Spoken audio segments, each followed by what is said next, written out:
At this moment in time, I'm going to assess the squad. I have an idea of what's here. I've watched Dover on numerous occasions throughout this season.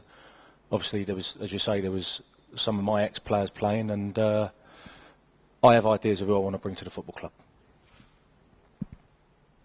Ian, I gather you're turning up BBC Radio Kent. You know Andy Heston's very well, so you've got a pretty good idea of what it's all about at this club, I would imagine. Yeah, obviously, I played with Andy over the years, and when he came down to Dover, we kept in constant contact.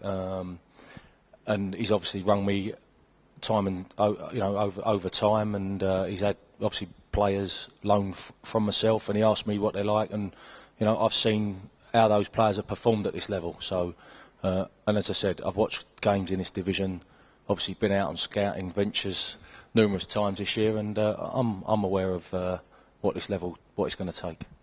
Please be back in football. Most definitely. I came obviously and had the interview with the chairman. Can you say when that was? No. No, I came. Yeah, I came down and obviously sat with the chairman and showed me round, and I've been this morning and seen the academy set up, and everything is geared, going in the right direction, and we know where we want to go.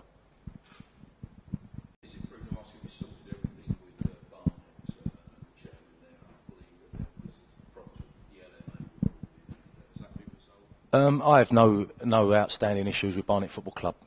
My business there is finished, and that's over. I'm looking forward now with Dover to, and I can't wait to get started. How excited are you by this challenge? Very. That's an understatement. As I've said, the chairman is obviously ambitious and wants his club moving forward, and I'm a young manager, and I'm ambitious to move forward and upwards, and with Dover. Big shoes to fill with following Andy Heston's over? I think he's a size 7 actually. Nah, yeah, bigger than he's. Yeah. No, I don't think so. As I say, there's going to be continuity here with, I've already said that with Nicky Southall. The basis and the squad is, they finished second last year, so I'm not going to come in and change, lots of things. The continuation is important, and I'm going to add a couple to what's already, a good side in this division. I haven't been able to speak to anybody, obviously, because I hadn't signed, so that's on the agenda today. There are a few players coming down. I'm going to have a chat with, and I'm confident that the squad and the players that we want to keep will sign.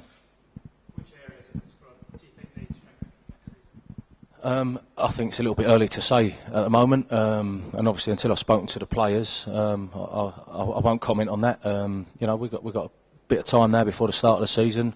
There'll be a few players coming in pre-season we'll have a look at, and there's no rush on that. As I said, I've got players in mind who I'd like to bring to the football club. Discussed that with the chairman already, and we'll see how we go during pre-season, and we'll be all right, and we'll be ready on the 14th of August. What targets the chairman set you for next season? Promotion.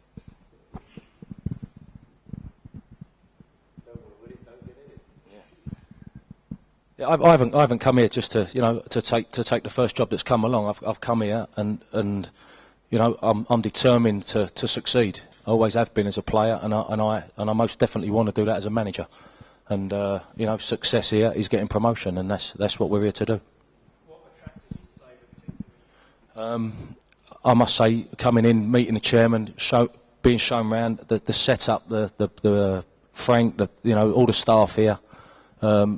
It is a professional setup. I've got to say that. I've been to non-league clubs, some non-league clubs, and this, they're not a patch on this place. And this is geared, and it's going in the right direction.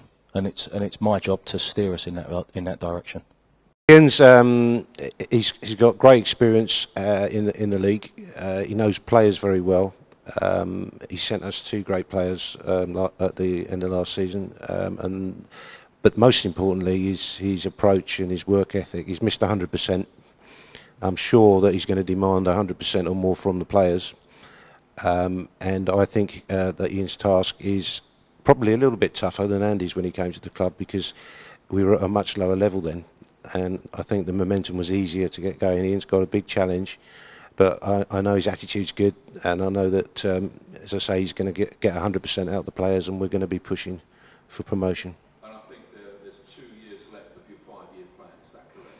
That's correct. And at the end of that, you expect to be working? I'm flexible. No, the 5-year plan was to get us to Conference National, so we're a year ahead of our plan, as it were. So we've got 2 years to do it. I'd like to do it in a year, and then we review where we go after that. But we would certainly want to be restructuring the club to move to a push to the Football League. I'd just like to add at this point, you ask about what attracted Ian to the club, that we didn't advertise this position at all, anywhere. And I had 12 really good applicants, of which I thought Ian was the most suitable for our requirements. But I think that just shows the respect now that Dover Athletic Football Club is shown amongst the football world.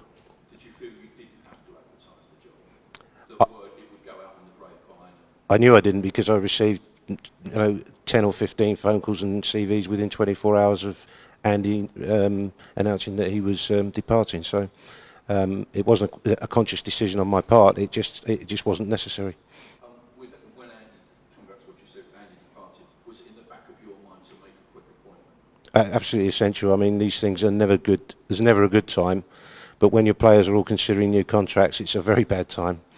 I hope there's not too much damage done with the timing. We brought Ian in quickly.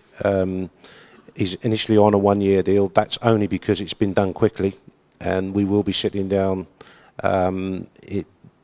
certainly by January to talk about a bit more detailed contracts and a longer one. So don't read anything into the length of the initial contract. That's just simply because of the timing and everybody's schedules, really, to get the thing underway.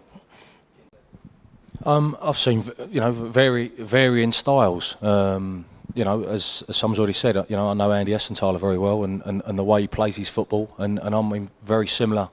It's obviously a reason that I've come to the club. I spoke with the chairman at length about how I want to play, and my systems and things like that. And as I've said before, it's going to be a bit of we ain't going to change much. The way we play. I like to play football. There are times where you do have to change the way you play against certain teams, but the continuation of everything is going to be the key, I believe. Yes, Darren was offered a role in the new management structure and has declined. He remains at the moment at the academy, but my understanding is that he's now tendered his resignation to the school and has an opportunity in another area which I wouldn't be right for me to disclose.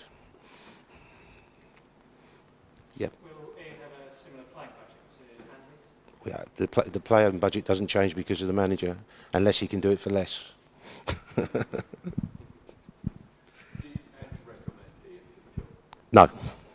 No, Andy didn't recommend anybody for the job. I had a chat with Andy about various managers that he thought were capable, but he didn't fully recommend anybody. Ian comes because of his reputation, because of other people that I've spoken to that know Ian, and because of his attitude and approach. That's the reason he's here, not because of any recommendation from anybody.